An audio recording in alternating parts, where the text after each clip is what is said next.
Assalamualaikum warahmatullahi wabarakatuh. Perkenalkan, nama saya Imam Azhari. NIM saya 1711110076. Baiklah, di sini saya akan mencoba untuk menjelaskan materi saya yang berjudul bagaimana anak-anak mempelajari bahasa. Dalam psikologi, faktor anak-anak dipengaruhi oleh faktor genetik. Pandangan ini berkeyakinan bahwa anak-anak belajar bahasa menggunakannya karena adanya pengaruh faktor biologis. Kemampuan bahasa merupakan kemampuan sejak lahir. Jadi kapasitas ini sudah dibawa oleh manusia sebagai faktor genetik. Ketika anak belajar berbahasa, sesungguhnya ia telah memiliki modal berbahasa yang dibawanya sejak lahir. Oleh karena itu, anak-anak berbahasa tidak hanya belajar satu set kalimat, tetapi lebih kepada internalisasi sistem bahasa dan membuat kalimat baru.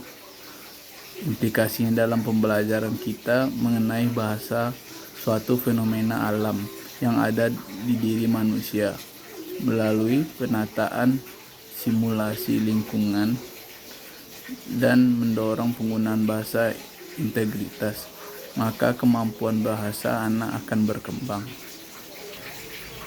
Baiklah, di sini ada 3 pokok bahasan, yaitu pemerolehan bahasa anak, teori-teorinya.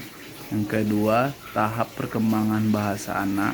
Yang ketiga, menganalisis bahasa anak tanpa fonologi, morfologi, sintaksis, dan pragmatik. Pemerolehan bahasa. Konsep pemerolehan bahasa proses-proses berlakunya di dalam otak seseorang anak ketika memperoleh atau menguasai bahasa. Selanjutnya, proses ketika anak sedang memperoleh bahasa terdiri dari 2 aspek. Aspek performance yang terdiri dari aspek-aspek pertahanan dan peliharaan. Yang kedua, aspek kompetensi atau kemampuan linguistik. Yang ketiga, kemampuan linguistik terdiri dari 3 komponen, yaitu kemampuan fonologi, kemampuan semantik, dan kemampuan kalimat. Ketiga komponen ini diperoleh oleh anak secara serentak atau bersamaan. Faktor-faktor pemerolehan bahasa. Alat dengar pertama, sistem syaraf otak. Yang ketiga, alat ucap. Faktor lingkungan, interaksi komunikasi dengan lingkungan, yaitu dengan contohnya saat anak ini berada di sekolah atau di lingkungan rumahnya, dia akan memiliki teman dan disitulah dia memperoleh bahasa dari lingkungannya.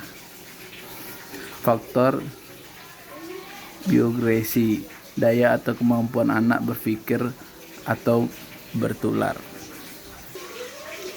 Tahap perkembangan bahasa anak.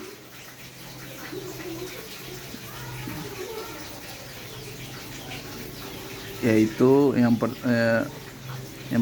berkomunikasi walau hanya cara menoleh dan menangis saat tersenyum. Itu ketika dia baru lahir. Dan tahap umur 1 tahun, memberikan isyarat, mengoceh dan mengucapkan suku kata. Contohnya mu, ba, pa, ma. Tahap linguistik yaitu bisa mengucapkan satu kata ini komunikasikan dengan syarat atau giliran bicara. Contoh, mau, lagi, panas. Dan selanjutnya bisa mengucapkan 2 kata. Contohnya, adik minum, mau susu.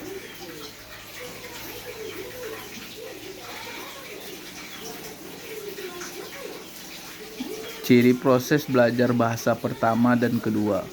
Belajar tidak sengaja yang pertama. Bahasa yang pertama, lingkungan keluarga sangat menentukan. Motivasi pada kebutuhan waktu untuk mencoba melakukannya. Selanjutnya yang bahasa kedua, dia mempunyai rasa ingin belajar sendiri. Lingkungan yang sangat menentukan. Dan didedikasikan alat bantu belajar. Dan demikianlah yang hanya bisa saya sampaikan. Saya ucapkan assalamualaikum warahmatullahi wabarakatuh.